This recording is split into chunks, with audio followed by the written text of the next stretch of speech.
Hello guys! Welcome back to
at saka maghanap-hanap kayo, titingin kayo sa left and right.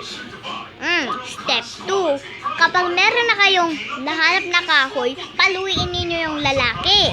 Tapos nun, bigyan nyo siya ng higaan. Tapos, ang sasabihin nun ng lalaki, I am so sorry. Now, nung binigyan mo siya ng higaan, buhusan mo ng mainit na tubig. Tapos nun,